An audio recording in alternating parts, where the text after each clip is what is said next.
Doutor, outro día estiven facendo limpeza e atopei especias caducadas, algunhas dende 2011.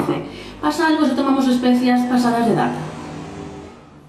Mi madriña, as especias teñen caducidade ou non? Vámonos pa mesa, que aquí temos María. Madre mía, María, Temos exemplo. Pero ti trouxeches todo isto, muller. Bueno, meu non é que eu non uso casi especias. Ponte aquí. É que nas casas Eu non uso nada desto, doutor, así que igual non teño problema co tema da caducidade, non? Non che gustan as especias? Bueno, uso aí un pouquiño de cayena, eso sí, pero porque pica, que me gusta a mí o picante, pero o resto... A ver, hai data de caducidade ou non hai data de caducidade nas especias? No, realmente non hai data de caducidade. O que ocorre é que, bueno, xa non pon data de caducidade, o que pon é consumo preferente, non? Pero incluso pasado ese tempo non é que se entenda como que perden seguridade e se estropean, senón simplemente que perden potencia, perden sabor, perden aroma, perden cheiro e cando botas especies ao plato, o plato non cambia de sabor. Entón, aí temos un problema. Logo, claro, si están húmidas, entón sí que eso xa está estropeado, sería a única condición. Claro, estamos falando de que perden propiedades, digámoslo así, non? Exacto, perden propiedades. Como alongamos as propiedades? Pois facendo o contrario de como nos las venden, que é sempre guardalas en... Exacto. Fixo moi gracia, o contrario do que nos venden... Claro, porque sempre veñen en vidrio, e en vidrio transparente. Para que se vexan, claro. E iso non pode ser, porque o que máis estropea... O que máis estropea as especies é a luz. Entón, a luz, o calor, pero sobre todo a luz. Entón, sempre mellor en envases metálicos ou, se é vidrio, que sea vidrio opaco, que entre a menor luz posible. Mercados e vertemos aí no... E entón, así, conseguimos alongar incluso esa data de consumo preferente que nos din.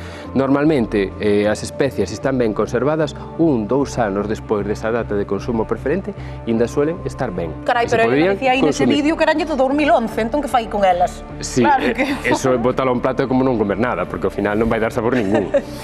Excusámolas. Primeiro consello, non gardalas tantos anos. Non fai falta, no, sí. A ver, por que traes todas estas especias? Porque todas teñen así unha característica concreta. Claro, sei que ti cando traes estas cousas é porque hai unha sorpresa. Por exemplo, vamos ca primeira do medio, porque é así un pouco máis que utiliza a nosa xente, que é o allo. Allo.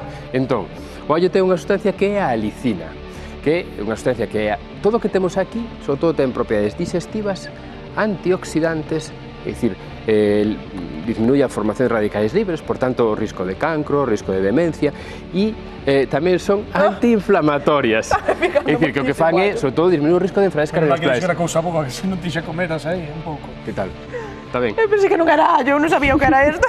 Allo, pensaste que era cacahuete. Allo laminado, acabo de comer, Bueno, entón, por exemplo, no tema da alicina, para que teña esas propiedades antioxidantes, antiinflamatorias, baixo colesterol, a tensión arterial, todo isto, ten que estar o allo picado, ou troceado, ou aplastado, senón a alicina non se activa e, por tanto, non ten esas propiedades.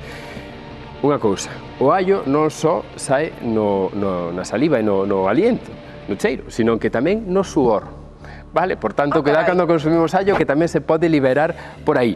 E logo, cuidado, o allo, sobre todo, con xente que teña propiedades digestivas. Sí, que é duro. Por certo, Doutor, nun minuto, no resto que nos queda aquí, cal destacarías a sorpresa que nos trae cada unha? Bueno, pois, sobre todo, onde temos a noz moscada. Que lle pasa a noz moscada? A noz moscada, si te pasas, pero só que te pases en consumir máis dunha culler pequena, produce alucinacións. A noz moscada? A noz moscada produce alucinacións, é dicir, é unha alucinóxeo, entón se pode consumir, pero non te pases.